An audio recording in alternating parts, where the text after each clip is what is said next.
Recientemente se estrenó Batman Azteca, una producción de Warner Brothers que cuenta con talento mexicano en el apartado artístico y me parece que también tiene su doblaje mexicano.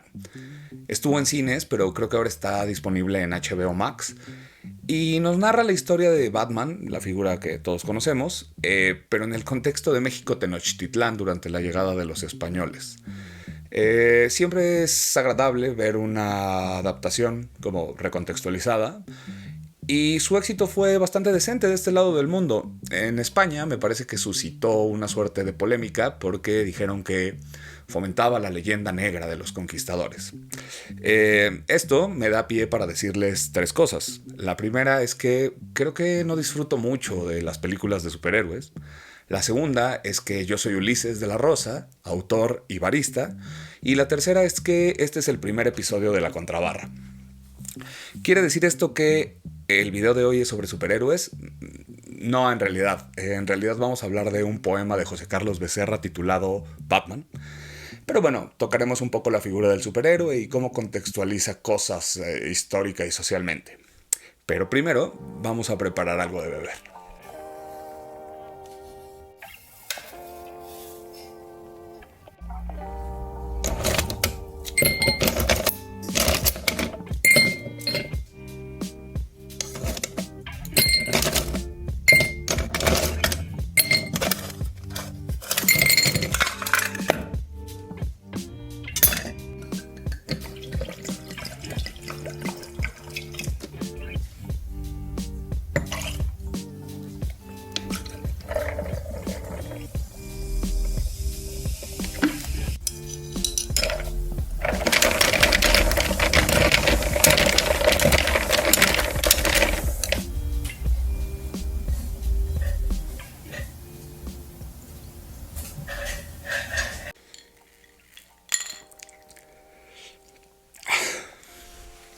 Les decía, los superhéroes y su vigencia son innegables. Basta con echar la vista atrás para ver a Iron Man y compañía atestando las carteleras impunemente. Y sin embargo, creo que a mí me generan algo de conflicto. La cosa con los superhéroes es que son una figura muy buena para contextualizar y representar situaciones. Esto porque pueden ser como muy flexibles y justo operan en la ficción donde sus exigencias nunca son muy fijas. Y sin embargo yo siempre tengo la sensación de que, no sé, se mueven dentro de un marco temático y un marco ideológico muy concreto, que ese es el que casi nunca se mueve. En este tipo de cosas siempre hablo de Capitán América y de cómo se transformó su figura a lo largo del tiempo. No estoy seguro de si nació así, pero fue utilizado durante la Segunda Guerra Mundial para hacer propaganda a favor de los aliados. Si este no es su origen, probablemente es uno de sus momentos más notorios. La cosa es que con el tiempo se fue transformando y llegamos a un punto raro en la modernidad, en donde aparece esta historia, Civil War. Si ustedes no han visto o leído Civil War nos cuenta la historia de cómo el gobierno de los Estados Unidos decide que los superpoderes y los superhéroes son un riesgo para la sociedad en general y decide solicitarle a los superhéroes que hagan un registro de sus identidades para tener un poco más de control sobre ellos. Esto genera que se formen dos bandos, uno defendido por Iron Man, que está a favor de decir su identidad y ponerse a trabajar con el gobierno, y el otro lo lidera Capitán América. Capitán América, en principio, parece un defensor de la libertad, una suerte de rebelde, pero si uno desmenuza cuidadosamente esta historia, nos encontramos con que lo que está encarnando es un poco cierto sector de Estados Unidos que no está muy de acuerdo con que el gobierno le diga qué hacer con sus armas, ¿no? Es una lectura, pues yo creo que no tan profunda de lo que se está representando ahí. Y el asunto es que al final se nos pinta como una defensa de la libertad, pero tiene cierta ambigüedad que termina sabiendo raro, ¿no? Mi problema con los superhéroes es que operan dentro de un marco un poco gris en el que nunca es del todo claro qué están representando. O puede parecer que están representando algo que no están representando. Por otro lado, hay una tendencia que no sé si es moderna, debe de poder rastrearse en los cómics y esto, en donde se va problematizando acerca de la humanidad del superhéroe y sus complejos frente a, no sé, disyuntivas morales y este tipo de situaciones. Y entonces teóricamente esto nos va acercando a historias más maduras, en donde pues tienen que decidir sobre su bienestar, por encima de su persona, qué es lo correcto, qué no, situaciones complejas. Y eso al mismo tiempo pues vuelve como problemático el tema de la verosimilitud al momento de pensar que son personas que se ponen un disfraz para salir a combatir el crimen. Total, la figura del superhéroe a mí me parece un poco desaprovechada, quizá ese es el término. Y nada, hasta este punto probablemente sea válido preguntarse, ¿y eso qué tiene que ver con la poesía? Pues nada, en realidad este es solo el marco temático para empezar a hablar de Batman, un poema de José Carlos Becerra. Primero me gustaría hablar un poco del autor.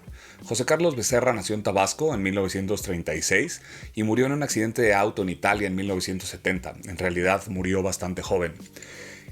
Su trabajo no se consigue como por títulos individuales, un poco porque si bien no era un desconocido y publicaba, muchos de sus textos fueron publicados en revistas y casi no tuvo como obras recopiladas.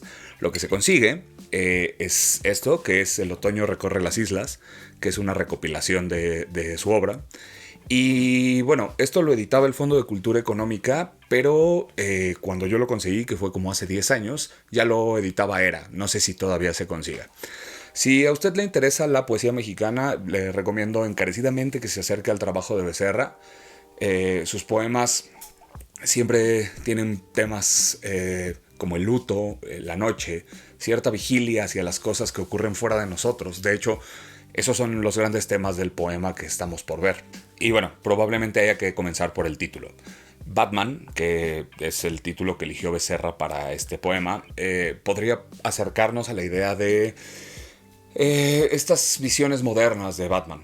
Hay que entender que Becerra y los referentes que pudo haber tenido sobre este héroe seguramente fueron tal vez los cómics y la serie de Adam West, que para quien no la llegó a ver, pues era básicamente comedia. Entonces resulta interesante que sin llegar a hacer un juego muy profundo con la figura de Batman, logra una metáfora bastante oscura alrededor de esta idea de la batiseñal. Es probablemente el eje temático del poema.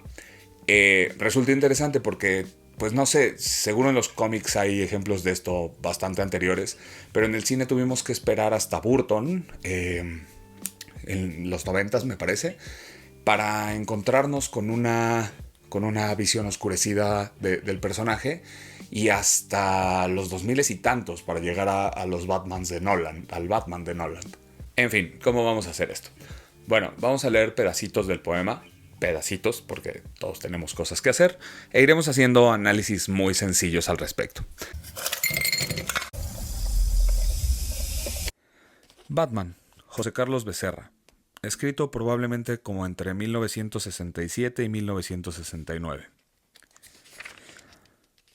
Recomenzando siempre el mismo discurso, el escurrimiento sesgado del discurso, el lenguaje para distraer al silencio, la persecución, la prosecución y el desenlace esperado por todos, aguardando siempre la misma señal, el aviso del amor, de peligro, de como quieran llamarle, quiero decir, ese gran reflector encendido de pronto. La noche enrojeciendo, la situación previa y el pacto previo enrojeciendo, durante la sospecha de la gran visita, mientras las costras sagradas se desprenden del cuerpo antiquísimo de la resurrección. Bueno, en el inicio del poema la metáfora es muy directa, ¿no? Es una figura muy reconocible, un hombre que espera en su habitación, mirando a través de la ventana, una señal en el cielo que le indique que tiene que salir a cumplir una labor. En ese sentido, bueno, es tal cual la imagen que describía antes, ¿no? De Batman esperando la batiseñal.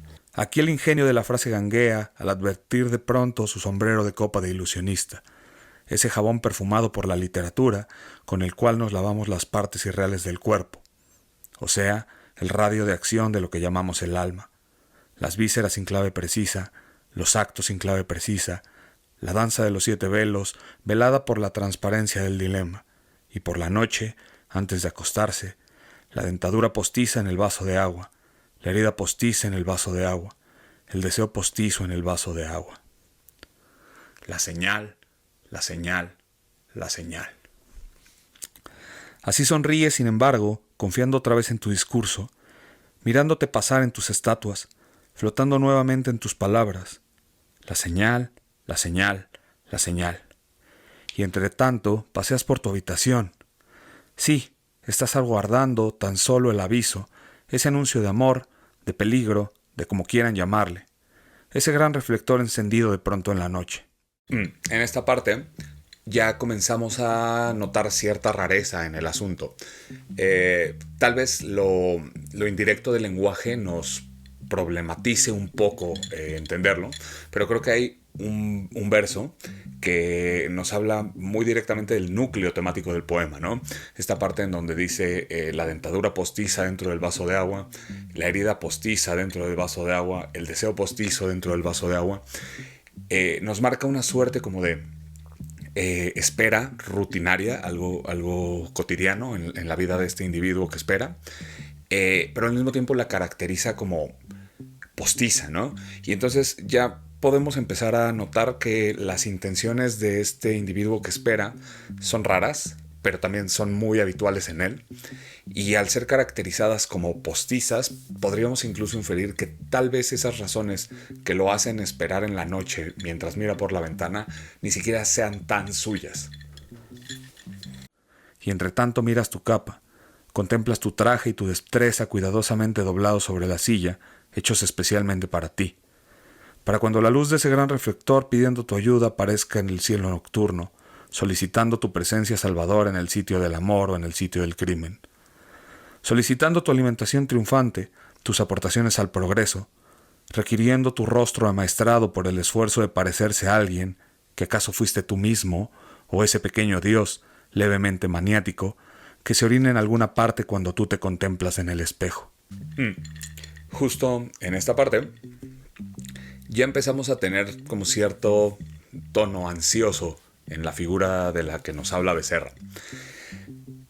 Nos retrata de forma un poco patética a este individuo que, en oposición a Batman, que es esta figura sumamente oportuna y sumamente apta, que siempre aparece cuando se le necesita, tenemos este otro individuo que pues es un poco triste, ¿no? Ver cómo mira su traje doblado y repasa sus maniobras en una suerte de ensayo, a la espera de una llamada, pero ya comenzamos a sospechar que tal vez esa llamada no vaya a ocurrir, o al menos que no tenga las garantías de que vaya a ser requerido ahí fuera. Miras por la ventana y esperas. La noche enrojecida asciende por encima de los edificios, pasando su propio resplandor rojizo, dejando atrás las calles y las ventanas todavía encendidas, dejando atrás los rostros de las muchachas que te gustaron, dejando atrás la música de un radio encendido en algún sitio y lo que sentías cuando escuchabas la música de un radio encendido en algún sitio. Sigue la noche subiendo la noche, y en cada uno de los peldaños que va pisando, una nueva criatura de la oscuridad rompe su cascarón de un picotazo, y en sus alas que nada retienen, el vuelo balbucea los restos del peldaño o cascarón diluido ya en el aire, y mientras tanto, tú no llegas aún para salvarte y salvar a esa mujer que, según dices, debe ser salvada. Esta parte ya justo nos genera mucha desconfianza alrededor de la figura del individuo que espera. Nos lanza una enumeración, ¿no? Como de ciertos elementos que parecen venir del pasado de esta persona. Recuerdas los rostros de las mujeres que te gustaron, recuerdas el sonido de un radio encendido en algún lugar. No solo nos habla como de algo que permanece ahí como al fondo, sino de tal vez cómo esta persona se ha ido despersonalizando, ¿no? Cómo ha ido perdiendo parte de sí, mientras lo que ha ido abrazando es esta narrativa, esta expectativa de que ahí fuera existe un mundo lleno de peligros y de mujeres que necesitan ser salvadas, y que prefiere mirar hacia allá ante la posibilidad de un mundo que lo valide como útil, como necesario, antes que las cosas que ha sido, ¿no? Antes de las cosas. El verso dice algo así como lo que sentiste cuando escuchabas una radio encendida en algún sitio, ¿no? Tal vez ha ido abandonándose a sí mismo frente a esta expectativa de lo que puede ser. Tal vez ya prendieron el reflector para pedirte auxilio. Tal vez fue esa mujer quien lo encendió. Pero no, todavía no. Nadie camina por el pasillo hacia tu puerta, nadie tropieza con una silla dentro de ti. y ahí están doblados tu traje de héroe y tus sentimientos de héroe, listos para cuando entres en acción. Pero ¿por qué no han encendido ese gran reflector? ¿Es solo el ascenso de la noche lo que deja sus cascarones rotos en el aire? ¿Qué criatura de la oscuridad picotea para que el aire tome forma de cascarón roto o de peldaño dejado atrás? ¿Qué es aquello que detiene de súbito tus paseos por la habitación mientras te dices, ¿acaso debe esperar otro rato? Esta es mi parte favorita del poema. Cuando menciona el traje y los sentimientos de héroe doblados sobre la silla, me hace pensar en este individuo, que este individuo podemos ser todos, y en esta suerte como de ensayo que hacemos en soledad para después llevar esta personalidad, este performance de personalidad al mundo. El asunto es que este hombre ni siquiera tiene esa oportunidad, ¿no? Sigue en su ensayo de ser un héroe dentro de esta habitación, mientras el mundo al que le está pidiendo esa narrativa de peligros y de mujeres que necesitan ser salvadas no le devuelve nada. Y entonces viene esta pregunta que es prácticamente una súplica, que es, ¿pero por qué no han encendido ese reflector? Y otra vez te paseas y otra vez te vuelves hacia la ventana. Pero ese resplandor que descubres de pronto es el amanecer, palidísimo gesto de esa luz entre los edificios, donde el silencio enhebra las pisadas lejanas de todo lo nocturno. Y ahora, ¿qué es lo que sientes que se aleja como alguien corriendo descalzo por la playa, entre la niebla que la luz va a ocupar? Y en esa claridad en aumento, ¿acaso puede todavía distinguirse la señal de un reflector encendido? Paseos alrededor de una silla, donde está un extraño traje doblado. Monólogo alrededor de una silla, donde está un simulacro en forma de traje doblado, mientras el amanecer se deja llevar por su propia marea ascendente y por el ruido de las barredoras mecánicas y de los primeros camiones urbanos que aparecen por las calles desiertas. Y bueno, así termina el poema. El cielo se alumbra, está amaneciendo y ya no puede verse una señal en el cielo, incluso si la lanzaran. Esta parte de el ruido de las barredoras y de los camiones siempre me evoca como una suerte de tormento cotidiano, como esta cosa de cuando tienes una noche en la que te ocurre algo bastante grande, bueno o malo, y eso parece como cambiar el sentido de todo, pero al otro día igual te tienes que parar a trabajar. Y bueno, esta parte justo representa para el individuo que espera la confirmación de que no solo no va a ser llamado, sino que esa expectativa, ese mundo que tanto anhela, que le demande heroísmo, probablemente ni siquiera exista. Es una suerte como de desolación frente a haber puesto tu esperanza en una cosa que ya es patente que no va a suceder. Y bueno, el poema aguantaría un análisis mucho más profundo, tiene muchos elementos que no mencioné. Me clavé en realidad mucho más en la parte de la señal y la espera, pero bueno, yo creo que puede leerse desde el contexto histórico de Becerra, ¿no? Podríamos pensar en un hombre que está mirando su entorno, pensemos en el México de la época de Becerra, que se estaba transformando demasiado pronto, y en este vértigo que de pronto no te facilita andar en un mundo que se mueve demasiado a prisa, ¿no?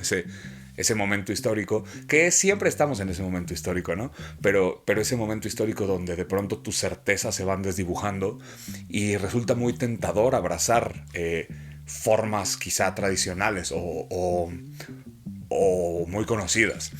Y traído a la modernidad, yo pienso que este poema habla muchísimo sobre esta despersonalización frente a los anhelos de éxito. Puede hablar incluso un poco de la masculinidad.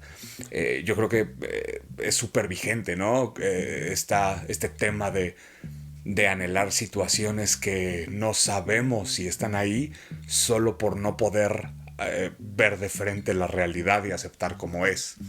Y bueno, yo sé que el siguiente blockbuster de Batman no va a salir de aquí. Sería muy tedioso ver 2 horas de un hombre llorando frente a la ventana porque no lo llaman a combatir el crimen. Pero bueno, nos da a pensar que el superhéroe puede ser una idea más dúctil y que puede representar más cosas. Yo siento mucho coraje al pensar en el Batman de Burton, que es esta suerte como de aristócrata que desdobla en monstruo y nos da una dualidad como rara. Y bueno, el de Nolan, que sí, ya es completamente absurdo, que nos habla de este individuo poderoso y rico, y poderoso además económicamente, pero porque puede salir a la calle a agarrarse a puñetazos con la gente, y que nos plantea que es seguro tener un individuo así, casi necesario, solo porque su integridad moral lo deja actuar de esa manera por encima de la ley. No sé, me parece un discurso raro. En fin, esto es solo un pretexto para acercarnos a la poesía y al trabajo de Becerra, y tal vez para reflexionar un poquito sobre si nosotros también somos ese individuo que mira por la ventana todas las noches a la espera de una señal que nadie nos prometió que iba a estar ahí. En fin, este fue el primer episodio de La Contrabarra. Yo soy Ulises de la Rosa y muchas gracias por estar aquí.